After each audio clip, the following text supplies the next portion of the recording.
Good morning. This is Ellen coming to you from the tropical island of St. Bart's, and you are listening to Light Talk. And this is Zach coming to you from our nation's capital. And today we have a special holiday surprise for you on Light Talk. And this is David coming to you from the beautiful Belmont Shore area of Long Beach, California. And if you don't already know, you are listening to Light Talk, and we are the Lumen Brothers. And sister. You better believe it, Ellen. Welcome, everyone, to episode 351. And in honor of the holiday season, we have a lovely gift for you, our listeners. We have a very special guest for you today. So, Ellen, why don't you tell us a little bit about today's guest? We have a very special guest indeed, Willie Williams, the creative genius behind the designs for the rock band U2. Woo! He began in 1982 and has designed U2's mega tours, including Zoo TV, Pop Mart, Elevation, and U2 360, collaborating with the band as their visual territory continued to expand. This year, their new show, U2 UV Achtung Baby Live, has taken Las Vegas and the world by storm, opening the groundbreaking performance venue at Sphere and creating a media storm in the process. Massive, immersive video, a stage inspired by Brian Eno's LED color-changing turntable, stunning visuals, dramatic yet limited lighting, and an incredible performance by one of the most venerable rock bands in the business. After seeing the show, I seriously want to change your name to Willie O. Williams, so your initials will be WOW. Calling in live from the UK, Willie Williams, welcome to Light Talk. Woo, Willie, welcome. Welcome. What, that old thing? Yeah, that old thing. Willie, I just want to know, do you normally play dumps like the Sphere? I mean, is that your normal sort of, thing? It gives us something to aspire to, I suppose. That's amazing, man. We do big venues sometimes. Sometimes, right? I think I've only seen you guys in small little dumps like Madison Square Garden and these giant, unbelievable productions. But it's great to have you on the show today, and it's a special surprise for our listeners. So Ellen has our first question of the day. So, everybody wants to know, you do U2 and it's big and huge, but clearly you didn't start out in the Sphere. Where did you get your start in lighting and concert design, and who were those first bands you designed for? Well, my line is that basically I ran away and joined the circus. Right. I was very lucky, really, to be I was very lucky to be growing up in the north of England in the 1970s. That's debatable, but in terms of where I ended up, it was an incredibly fertile time for music. And I was an all-rounder at school. I was bright, but pretty directionless. And in those days, if you had any kind of academic aptitude, there was nobody whispering in your ear that perhaps you should consider a career in the performing arts. So, I was pushed towards sciences and engineering and that kind of thing. And that was all fine, but it was never something I didn't have much passion for it. But fortunately, just as I was in my final year or so of high school, the punk rock kicked in the UK, and suddenly everything changed. I mean, it's hard to imagine now the impact that had on our small island, but it really did. And it was sort of, if you were a teenager, you were just made. It was great, great fun. And there was a new band every 5 minutes. But the thing that was most helpful for me, I think, was the kind of message in the air was that anybody can do anything. And clearly a lot of these bands I was going to see and admired, they didn't have any talent. I mean, this was obvious. But what they had was energy and a real will to go and do this. So I had a couple of bands I really liked and would follow them around like a lost sheep. And eventually, as happens sometimes, one thing led to another, and I would befriend them. And we're talking stalking, basically. But in those days, any kind of making any effort for any stage presentation was considered extremely gauche and decadent. It smelt of flared trousers, as Johnny Rotten said. But it's actually quite ironic because punk, of course, has one of the strongest visual aesthetics of any music movement ever. I mean, anything from that period you can tell instantly.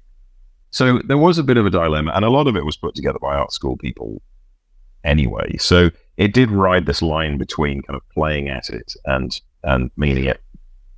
It didn't have many tools, of course. So lighting was a place to start, because most of the dumps that you might end up playing in at least might have something. And so that's kind of where I started, literally making it up as I went along. And to answer, there were two bands really that I first managed to ingratiate myself with. One was a Liverpool band called Deaf School, who they looked like they were going to make it for a minute, but really their timing was terrible, because they were a real art school band, and they released albums in 1975, 76, and 77, right in the teeth of punk, and just couldn't get it off the ground. And then the other lot, who I became much more involved with, was a London band called Ritz, spelt Writz. See what they did there? Clever. Ritz. And they were, again, kind of another art school band. But I really liked them, and they were the first people I knew who I really had any consistent relationship with. And we actually had a little light rig. We had we somehow ended up having about 10 lights. And so we go and play these series of dumps in the back of a transit van, driving the gear there ourselves and all that. But they really were where I first got to play at it. And the singer, the front man for that band, had a master's degree in sculpture from the Royal College of Art. So he really became a bit of a mentor as well. And that was really the beginning of my art education, I suppose. As a theater artist, but also a musician, I've always been so jealous of that sort of art school rock scene that you had in England, that we don't have anything in America that's comparable to. Yeah, I wonder what would be the equivalent. I mean, I suppose in a way it was kind of the Talking Heads. I know that was a slightly different thing, but that it was RISD. It was those kind of institutions that produced that kind of mash of urgent music and wacky visuals. I mean, even the New York Dolls, actually, really in many ways was kind of an art school project. Yeah, I mean, these are all real, like, Renaissance people. It's interesting you mentioned the Talking Heads, because, as you know, they just re-released Stop Making Sense. And I don't know if you've seen it yet. I know you've been a little busy, but the remastering of it is just quite phenomenal, visually and sonically. And I went to see it again. I saw it first back in 1982, I think it was. And I got a whole new visual experience on this show, and how far ahead of their time they were, or they were just making it at that time. And just to support what Zach says, it's really great to see this type of art school type of music being appreciated. Then you too followed that, right? Yeah, we were actually on tour. I was on tour with you too. Because when was that? It was 83, I guess. We were somewhere in the US and went to see this film, which of course absolutely sideswiped us. And as just this completely composed piece of performance, right, and coming from this sensibility where theoretically it was all about the moment and audience as chemistry set, as Bono used to say. It's just like, let's do this and see what happens. It was absolutely the polar opposite approach, but so completely brilliant.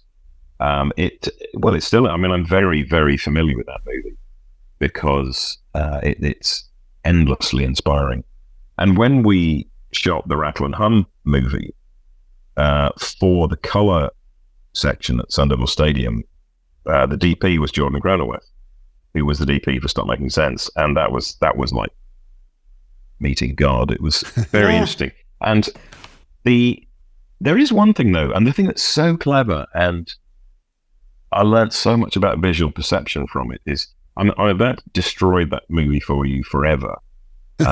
So, and certainly for the audience, feel free to put your fingers in your ears. But what Jordan Cronenweth did was, he had this technique, which was to light somebody from one side, key light them from one side, and then shoot them from the other side, so shoot from the dark side. And literally until we got to the Sphere, that was still a principle that I was following with U2 on camera. Very interesting. Because you get this sort of noirish feel. You see everything, but they don't look like they're reading the news. And we educated TV directors all over America in this technique. But the really interesting thing was what Jordan Cronenweth did was, in order to maximize the number of usable shots, they shot 2 nights. And on night 1, he keyed from one side and all the cameras were on the other side. And then on night 2, they swapped it. And you would think editing would be impossible because the key light would jump from one side to the other. Right. So you think it wouldn't work. And it absolutely doesn't. You don't notice at all until somebody tells you. Right. And now the movie's, it's pretty much unwatchable because now you're conscious of the key light number. But it's brilliant. It is brilliant because I remember seeing that and thinking about why is that lighting so different, but it's just 2 different cameras from different angles. And it really is really rather brilliant. Yeah. Your brain tells you it's the same shot from the other side. Right. But everything, the whole setup has changed. But we rode that train for a long time. And as I say, and especially, and I can say this because we're all exactly the same age, especially when the subjects get a little older, it's tricky releasing yourself into the hands of American TV show music slot directors. But often we got great results by talking them through that process. And interestingly, it has now started to fall apart. That approach has come undone simply because of cell phones. Whereas now you don't have that kind of control, and every moment of every show is shot simultaneously from all conceivable angles and ends up all over YouTube. There's a thing about the danger with the Jordan Cronenweth approach is if you take the shot from the wrong side, it looks terrible. And when enough of those shots begin to appear on YouTube, you realize that something's something has to change. So I actually brought Alan Branton in, who is an old friend, and has worked with U2 on multiple occasions. I brought him in from the very beginning with the Sphere in order to figure out how to key them in this entirely hostile environment, whilst being shot simultaneously from all sides. And where we ended up, we've ended up with something which is, in many ways, less interesting looking, but it's much safer, and not in a bad way. And honestly, the pictures of because it's all very well, production's all very well, but of course the performers have far greater interest in what they look like in close up. And I've seen very few press shots that have made my toes curl with this new approach now, which has been great. But yeah, no, we all owe a debt of gratitude to Jordan Cronenweth and Jonathan Demme for that movie. Right. There are moments in the Sphere show. Is that what we're calling it? I guess the Sphere show, where you do use live feed, right? That's projected. Is that correct? Yeah. So if Bono's like 300 feet high or something, I'm exaggerating, of course. Yeah, that would be quite critical on how he's lit, right? Or anybody. Yeah. And of course, the screen itself emits more light than the entire lighting we put together, pretty much. So, but in the end, once we found, once Alan and I kind of found our feet in the place, it ended up being quite predictable and repeatable. So once we found a formula, it kind of worked. Plus, of course, even the stage. The stage is made of LED as well. So there are portions of the show where there's light coming out from everywhere. And even though it makes it flatter on camera, it works. It seems to be okay. Speaking of your show in the Sphere, can you tell us a little bit about how you initially got involved with U2 way back when? With U2? Yeah. Well, it's my usual technique. I stalked them, basically. I had, because both Deaf School and Ritz eventually gave up the ghost, but I'd been with them long enough to understand that it's better, certainly if you want to be a designer, it's better to work with a performer or work for a performer than work for a supply company, because you have a bit more control, you're slightly more in control of your own destiny. And I'd been working for another Irish band, punk band called Stiff Little Fingers, they were the first band I ever worked with who anyone had ever heard of. And that lasted a couple of years, but they were kind of running out of gas. They were very big in the late 70s during the punk thing. They really had a moment. And by the time I got on board, the whole thing was pretty much running out of gas. So we did a year or two, and I could see that was coming to an end. And so I was thinking, okay, who next? And it wasn't through them, actually, but at the time, U2 was just breaking. And this sounds too cute for words, but it's absolutely true. Somebody I knew had the Bowie album and put it on. And from the opening chords of the opening song on side one of that album, I just knew that there was some synergy there. I just knew that this is where I had to go. And so I managed to get, they didn't even have an office at the time. Edge was living with his parents, and I somehow managed to get Edge's parents' phone number in Ireland, in Dublin, which I rang from the payphone in the hallway of my bedsit in Archway in London, and spoke to Edge's mum, who, I mean, knowing it now, she's passed away since, which is sad. You sound like a lovely boy. I know. Well, they were Welsh. Edge's parents were Welsh, so I had a long chat to her, and then she called Edge, and we had a chat, and it was so. It always felt like we just had natural empathy and great synergy. And then they came over to do a Radio 1 session in London at Maida Vale Studios, radio session. And so I made sure that I was there. And I hadn't strictly been invited, but it seemed like a good moment. So I headed on down and went in and met them. And really from that moment, we just sensed that there was something very good here.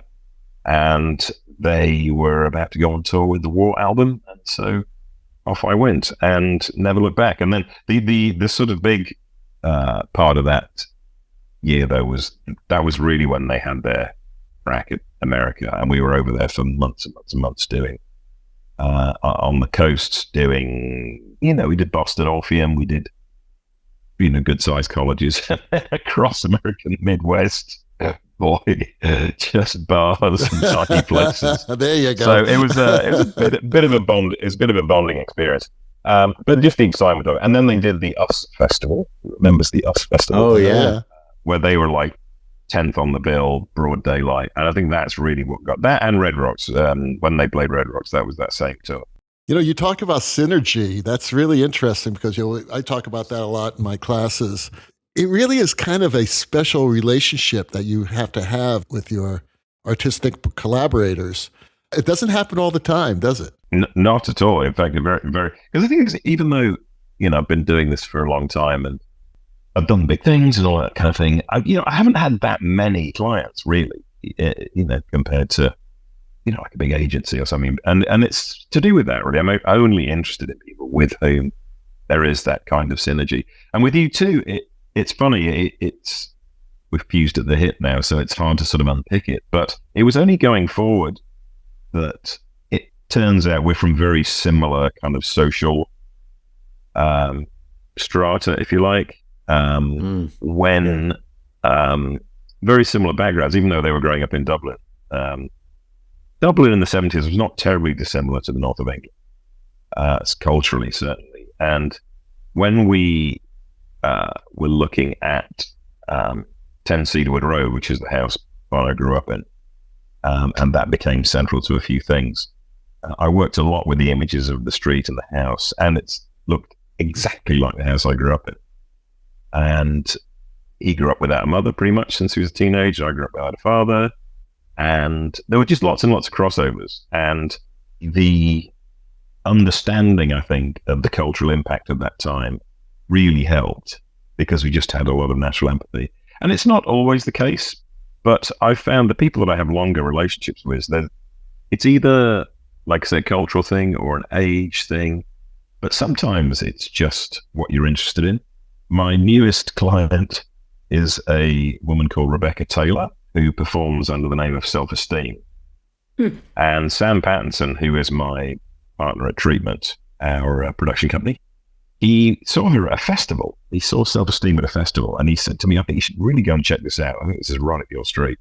So I went to see her at a tiny club in London right after the pandemic, and she's absolutely wonderful. I mean, I just knew I was seeing something very special. So again, we stalked this poor woman. Right, the technique works. It works. No, I thoroughly recommend it. But when we met, we just got on like a house on fire. And the story I like to tell is that the last show I did before the pandemic was you two doing Joshua Tree in a football stadium in Mumbai in India. The first show I did after the pandemic was Self-Esteem in a room above a pub in Huddersfield with 12 lights that I drove there myself in the boot of my own car. And exactly, I mean, I was laughing my head off awesome. Because, remembering Ritz and Deaf School, I was doing exactly what I was doing when I was 19 years old, for exactly the same reason, for exactly the same amount of money. I joined the club. So, but what was rather lovely was with Rebecca, Self-Esteem, we were with some friends of hers at some point, and I'm old enough to be her dad. In fact, I'm older than her dad, I think. And she was saying she said it's how bands form. It's the same way bands form. You meet somebody and your references and interests are the same, and you say, oh, well, should we do something? And so you try something, and then it just kind of works and everything falls into place. And nothing else really matters. She's a good deal younger than me, but we really have a creative synergy that I recognize. I recognize that kind of relationship, and it's surprising. Darren Hayes, from Savage Garden, he and I are still working together 100 years later, because we have that thing where we understand that one of us performs, the other one watches. Because, of course, there's two really interesting things about a rock or a pop show, generally speaking. One is that it's probably the only kind of large-scale stage performance that doesn't have a director. And also the people who are really in charge are the only people who can't watch the show. So it's a curious setup. So the level of trust you need to kind of complete that circuit, where you have the one person it's like a producer with a record, I suppose, where one person performs and the other person puts the thing together. So I wonder then, like you're talking about, these tours where in some ways you're almost like the fifth member of the band, driving stuff around. Was there always this vision that someday we're going to do this big, massive production where it's not just about the four of us on stage? Or was it like they got to a point where they were like, we have enough money now, let's think about doing something bigger than just the four of us on stage? No, actually, they always had it in them. And this is you two specifically, they always had it in them. Yeah. Even before I appreciated that they'd even be remotely interested in that kind of thing. Because again, remember, we came from this punk sensibility where big shows were decadent and all of that. And the War Tour show was really commendably minimal, very stylish, superbly executed, I might say, but very minimal. And I remember then, talking about kind of what comes next with them. Right. And they were interested in, they came to appreciate the influence that Brian Eno had on the Talking Heads, and wondered if that relationship might help them move beyond the kind of confines of punk and this very heartfelt Celtic thing. And similarly with the shows, I just remember them saying one day, yeah, we'd always imagined that we might be able to do sort of Pink Floyd type shows one day, which when we were 23 in a club with 3 white flags. It was a little bit of a stretch, but the point is, it has always been there. And even with the Unforgettable Fire Tour, which followed, which was tricky for them because it was such an evolution musically. And that album is a really transitional album. It's not really, they hadn't arrived at the destination. And the shows were equally tough partly because of the transition and very much because of the radical difference in scale of venues. The inconsistency of venue scale made it very hard to settle on anything. But then we talked about projection, we talked about lots of things way beyond the kind of punk lexicon at that point. So no, it's always been in them. And in a way, the joy of the first sort of 10 years of their touring career being so restrained was when we did Zoo TV. We just opened the Pandora's box. It really took the world by surprise. It really hit them off guard, So that was their kind of reward, I guess, for 10 years of restraint. I mean, that for a lot of us designers, that was when we first saw, incorporation of media into a design is much more than just a bigger version of the lead singer's face, so that people in the back can see it. Yeah. And again, the timing was really good there, because I was always interested in video. I mean, I loved, from the performing arts world, it was Nam June Paik, Laurie Anderson, the way that performance artists incorporated visuals was so much more interesting than anything that was coming from the rock and pop world, Pink Floyd notwithstanding. And so I was always super interested in that side of things. And right at the time, between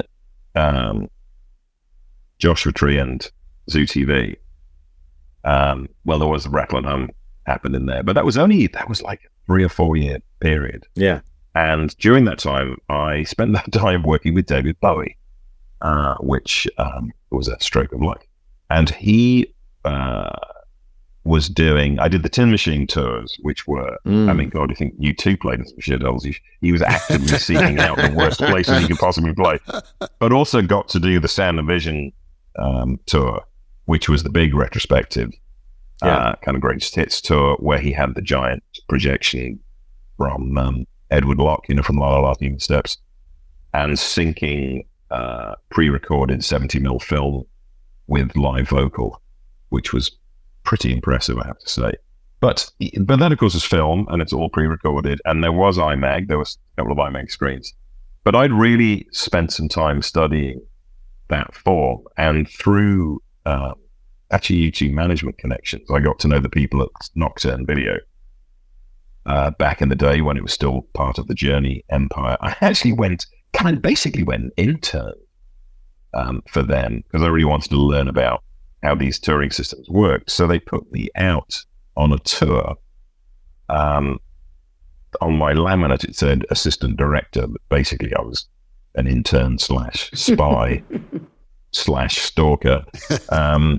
But they put me on a tour called The Ultimate Event, which was the kind of the second iteration of the Rat Pack tour once Dean Martin had fallen off the wagon. So it was Sammie Davis Jr., Lisa Minelli, and Frank Sinatra, and me went on tour. Yeah. Unbelievable. With a full orchestra and 4 very basic setups: square stage in the middle of the arena, 4 screens, 4 projectors, camera package, away you go. So it was a perfect learning environment and of course by the end of it, I had to go at everything and kind of really got my head around how that all worked. And so with the combination of all those things, when we came together, you two and myself got together in Tenerife. They all went to the carnival in Tenerife, and I went and joined them, and we put our heads together, and it was clear that this was there for the taking, that we could build a show which didn't rely on traditional lighting and backdrops, but we could actually I proposed that we take a giant video installation on tour, And again, Brian Eno was in our orbit by then, so we were well connected in that world. But of course, the moment it all came together was when Bono said, no, let's not tell the world we're taking a video installation on tour. Let's tell them we're taking a TV station on tour. And at that point, the rest becomes obvious. Right. Good ideas get better by themselves. And once you crack the code, we were just off. And yeah, we rode that for 2 years and just never, ever ran out of ideas. There was always more and more stuff, more outrageous to be committed. And it's funny, I won't lie to you, I never thought I would experience something like that again. I remember Curtis Downs, who was one of the managers of REM, who I didn't actually know at that point. I worked with REM subsequently. He came and saw the show, and he told me later that he called Jefferson Holt, the other manager, and he was telling me the story. And he said, I spoke to Jeff and I said, whatever you do, you have to see this show. And I did wonder if I would ever work on anything again that would provoke that kind of response. So, yeah, the Sphere has been pretty magical in that respect. Well, speaking of the Sphere, having interviewed you for Live Design and looking at all the pictures that Rick Lipson sent from Stewfish, and there's just nothing that prepares you for the scale of what's going on in there. Nothing. I was blown away.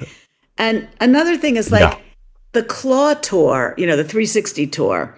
I was mesmerized by the technology. I thought that, Hoberman Sphere moving video screen was amazing, but I didn't feel any emotional connection with the band.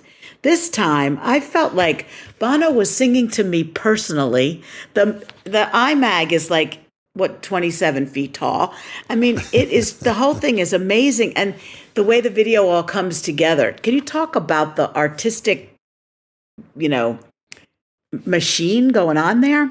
Yeah, no, I completely agree. Because the relationship, it's the same with my relationship with video. U2's relationship with video, it's not something that we feel is obligatory. It needs an idea, it needs justification. And after we did Zoo TV, I wasn't at all sure I was interested in doing another video-based show. And it was only when, in tandem with Mark Fisher, when we realized that we could build what became the first, large-scale low-res LED video screen, and therefore could fill the end of a football stadium with video pictures. That was when it became interesting. It wasn't just for the sake of it. And they've there've been lots of tours where video hasn't been the thing. Elevation, there was barely any. And with 360, it was a much more kind of sculptural thought, I suppose. And the challenge of how do you play in the round in a stadium? How do you make that work? And of course, from an architectural point of view, that was pretty jaw-dropping.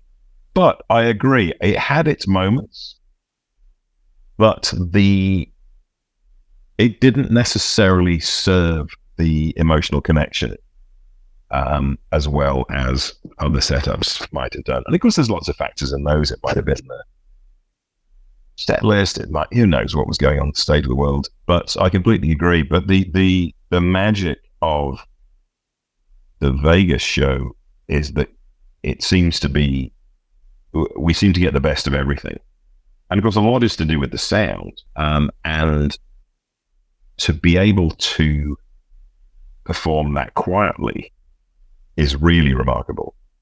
And they're almost showing off, really. But in the what we call Act 2, which is when we turn the screen off, they perform a couple of songs so quietly, and it really does sound like they're standing right in front of you. It does. So all of that really helps the connection. But the thing for me, the real breakthrough, because I wasn't terribly keen, I won't lie to you, it's because it meant spending so much time in Vegas. And I hate starting with the hardware. But a real breakthrough for me was at the beginning of the year in the, because there's a quarter scale model of the Sphere in LA, which confusingly is called Big Dome, even though it's quarter the size. And you can look at material in there and get a sense of it.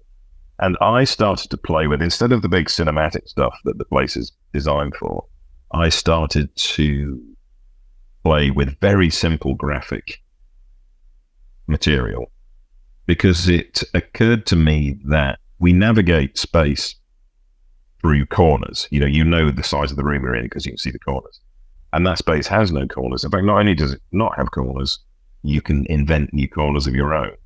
And I wondered the degree to which your brain would buy it if you basically started shape-shifting the room. Anyway, your brain absolutely buys it.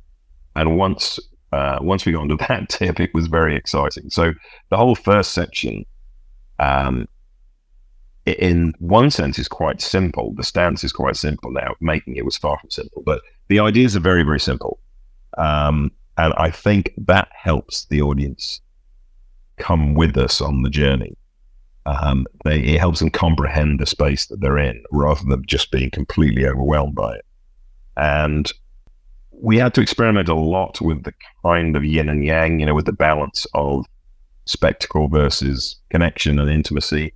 But ultimately, the performance that it brought out of the band is what makes that happen. But yeah, I completely agree. It's a bit, but also the venue. I'm just going to say the venue's not that big, really. It's 18,000, so it's arena size rather than stadium size. It just happens to have this staggeringly big video screen above it. And when you're standing on stage, because it's an amphitheater, the audience feels close, and they are close. They're much closer than they would be in, even a regular arena. So all of that really helps build this kind of intimacy, which is a huge part of the success of the show. So talk a little about the video design. I mean, I'm an idiot like everybody else. You're sitting in there and you go, oh my God, look at the top. It looks like the Pantheon in Rome. And then you go, oh my God, it's projected Ellen. And then there's a bird flying around in there and people are going, get that bird out of here. I mean, very proud of the pigeon. Yeah, very proud of the pigeon. But does that harken back to like one of those first Pink Floyd tours when they were introducing quadraphonic sound and they would have the footsteps going around the head and all that, and everybody would like say, wow, this is amazing. Could you imagine because I was one of those 15-year-old kids sitting in a arena hearing that for the first time back in 1969 or something like that, and thinking what would happen in 2023 when the visuals did that in a seamless way. It's also question of we really want to have fun with it, really want to push it as far as we can, but without taking it to the point where it becomes absurd. And the joy of course also right at the beginning was that no one had been in that building. Nobody knew what that building looked like anyway. Right. So when the first night when 18,000 people came in and they're standing inside this concrete bunker, that's what it was. No one had any idea. And yet, they know it's video, but it's so convincing. And the big concrete slabs, one person asked me before the show, so is each one of those slabs a screen? I'm just like, sit tight. Right. But no, very proud of the pigeon. And the realization, the realization of the ideas was absolutely monumental. And a really helpful part of it was the band appreciating and understanding, well, in my words to them, that we were building an ocean liner, not a dinghy. Right. And we just needed to sign off on stuff way, way earlier than normal. And we were all terrified, actually. They were in so deep with this. And I have a storyboard from March or April, which is pretty much what we did in September, which is, as anyone who's ever done a rock show knows, is probably unprecedented.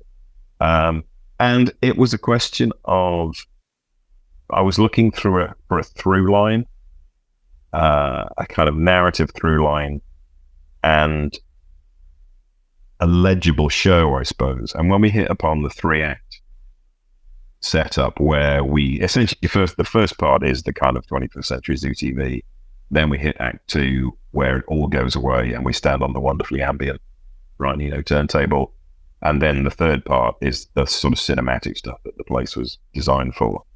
And having got that structure in place made my kind of mental workload much easier. Once I felt like I could see it, and then it's just endless revisions and storyboards, and of course we had to work in VR because the building didn't exist. And Big Dome, the small one, it was helpful to a degree, but in the end, it was still a pretty big leap between that and what it actually looks like, because you as a viewer in Big Dome are 4 times the size that you would be in the Sphere. So the way it looks, you see how it looks, but you can't really tell how it feels. So there's a lot of VR, and then plenty of time in the venue. How much time did you have in the venue? We had 2 months, which sounds like a long time, except, of course, they were still building the building. And there was a whole other production. The Darren Aronofsky movie was also in there. So we had to share the space with them and with the people building the building. So, it was a bit of an obstacle course. But we did have time. And I'd say, I don't know, the first month was a lot of wheel spinning, and then gradually we hit our stride. But just things like render times. I mean, anyone that knows anything about video, we worked it. They were keen for us to, the building were keen for us to run everything in 16K, which for the movies probably makes a difference.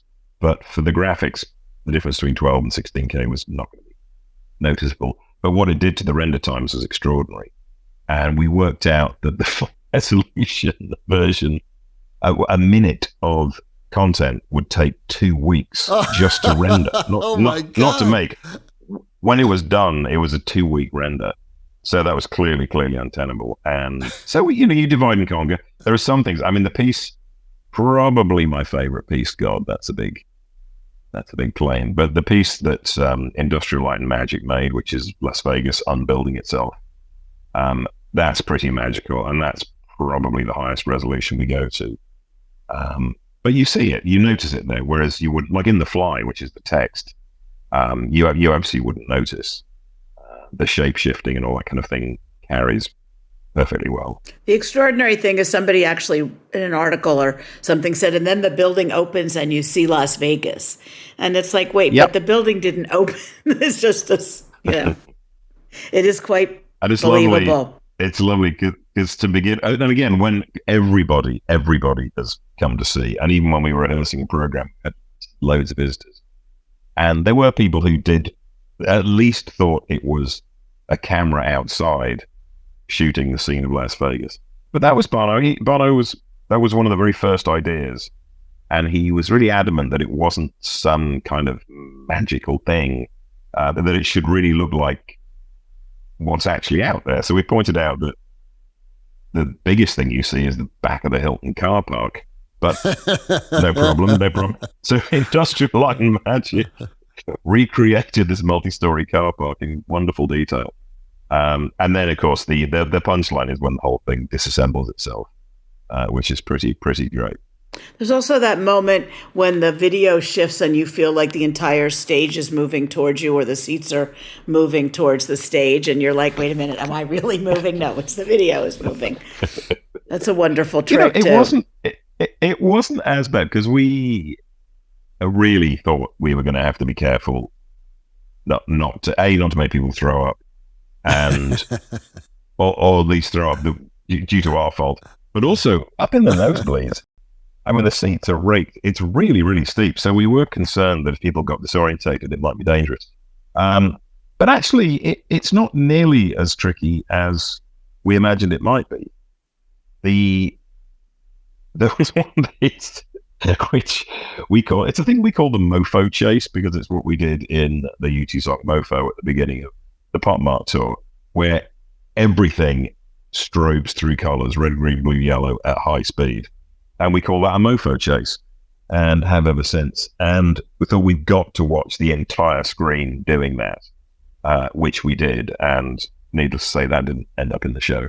So that was pretty intense. Weirdly, it's x-axis motion, it's side-to-side motion that your brain struggles with the most. The up and down is kind of fun. The big Marco Brambilla piece with the AI Elvises, you do feel like you're flying, but that you just sort of feel a bit high. And the forward motion ones, your brain seems to cope with quite well, any of the Z-axis stuff. But the side to side is a bit tricky. That's spatial disorientation. That's what pilots think about a lot. Oh, yeah? Yeah, spatial disorientation. That's how a lot of accidents happen. Well, apparently the movie that's in the sphere, which I did not get a chance to see, they warn people. They say if you get motion sickness in a car, don't come to this. Yeah. Okay.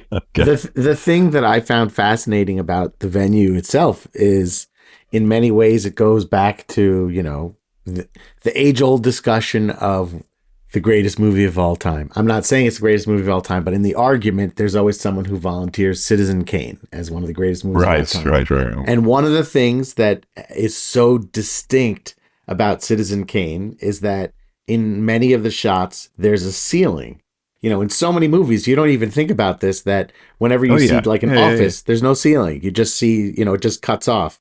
And that the storytelling in that venue, what makes it so different than anything else is that there's a ceiling that, depending on where you're sitting, is not just above you, but behind you. Yeah. And I feel like, part of what the genius of, your work on that show is that it really takes an artist who understands the relationship between a live human being audience member and the content to be able to take advantage of immersion in that way, that in a way that a filmmaker is not always thinking about. Yeah, no, absolutely. And my biggest concern, actually, or one of my top concerns, was just the disconnect between the scale of the performer and the scale of the image. I've spent my entire adult life finding ways to combine performance with big images, but this really seemed like it was something else. There was just no way that the live person could, how can you possibly relate to something that big? And indeed, you don't. I mean, it's true, but we have found we managed to bring other things out of the space and other things out of the building that really work. Because on previous, some of the pre-pandemic work we did, the Innocence and Experience / Experience and Innocence, we were really combining the live performance with the pre-made imagery in a much more sort of performance art way. But that only works when the performer is in some way in the same universe of scale. Right. But it was fine. There's a million other things to do. One new thing that's just been added, actually, I realized early on that one thing that was just not going to work was trying to take on the physical space of the building. With a big video show, I always like to have some physical stuff just as a relief from watching TV. Hence the Trabants and all that business. But any attempt we made to put something physical into the airspace, I mean, it was just dismal. We weren't allowed confetti, but we tried streamers just as an experiment. Didn't work. And to see what would happen if we filled the air. Right. Well, the thing is, we had a few goes. But in the air, there was never enough when it was in the air.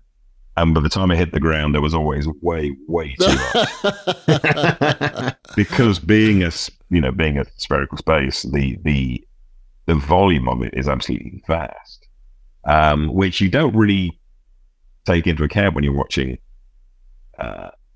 images on a flat plane. But the one thing we did like, we kept the balloon, where the rope is a real rope and it goes up and up and up, and that gives you some sense of the scale of the building. But it attaches to a balloon, which is video, and that's quite fun. And we've done several things with that. And I'm not sure when you saw the show, but it never quite worked. He used it as a swing a couple of times, but felt that was a bit panto.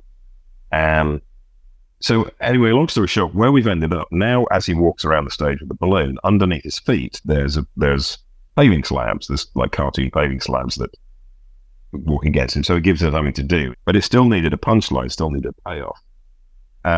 So now what happens is, by the time he's completed the circuit, by the time he gets back to where he started, there's a door that's appeared. And the shtick is that he's got home and he's locked out and he can't find his keys. And so he's looking through the peephole. And the door is drawn in exactly the same way that the rest of the graphics are. But the sort of reverse twist is that the door is real. The door is a physical object that's been snuck up onto the stage, and it's a light box. But when you see it against the video, it looks like it's drawn. So it takes your brain a little while to figure it out. So we really, really enjoyed playing with that, the sort of junction between the real and the virtual. But that works because the door is in the same scale as the performer. Whereas anything else we attempted in that space just died a horrible death. What do you think other artists will do in that space? I don't care. Right, but it will be interesting to see. You have set the benchmark so high. Yeah. What on That's earth? funny. I've done so much press for this show because I usually do I do the tech mags and Right. Rolling Stone and those kind of things. But this has had such interest. The amount of press I've done is mad. I did an interview with Le Monde this week. Oh my goodness. I did it in English, I hasten to add. But did Esquire. Yeah, loads of stuff. It's had such wide. But one question that keeps coming up is, how can anybody follow this? Who will be in next? And I'm like, Right. I am the person in the world that cares least. Right. I am done. I have said what I have to say. You've done it. I wish to think about this Been no there. more. Right. Been there, done that.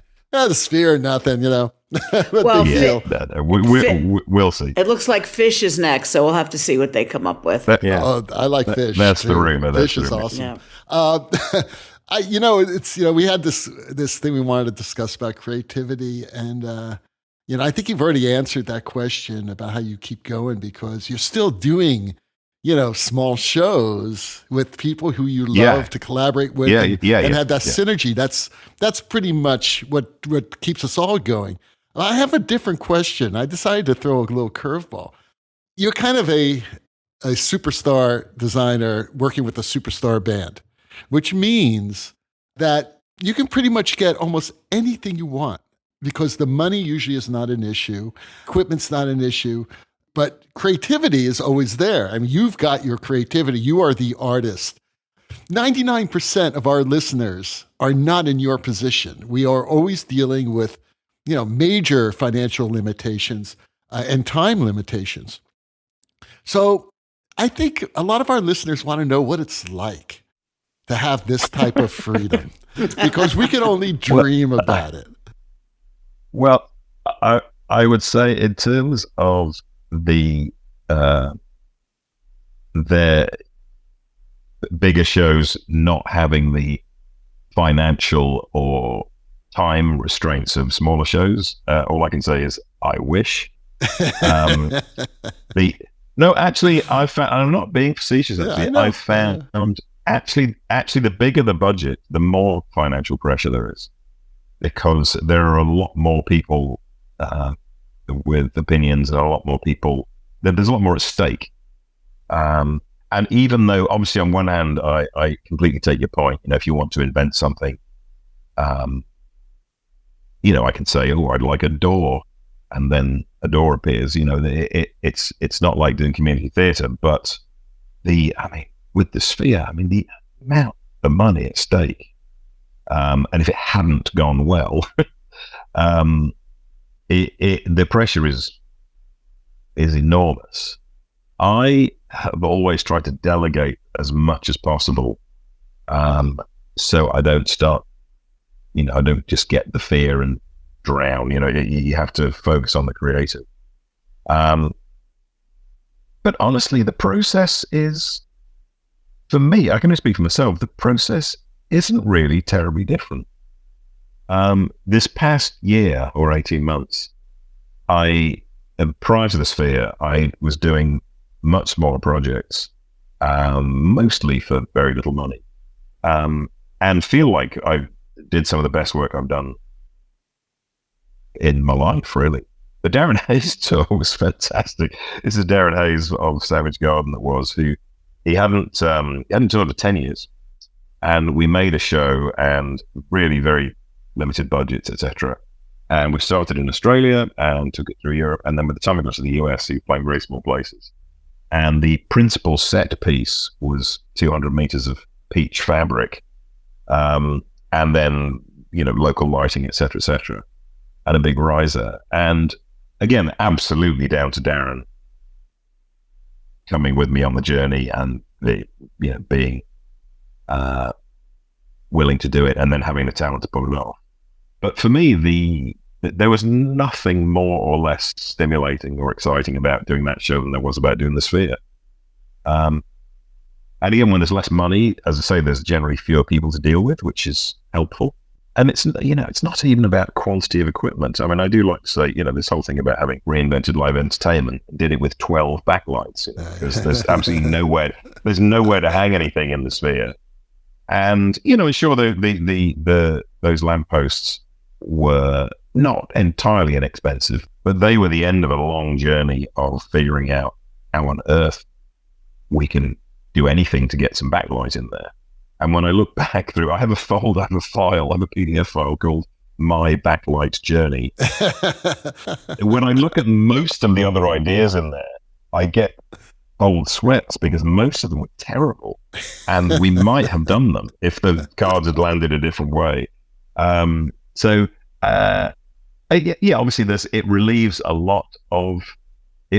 some pressures, but it ups other pressures. I don't think it's a question of pressure, and I understand that because I do some very large scale productions myself, and there is that all more voices, like you say.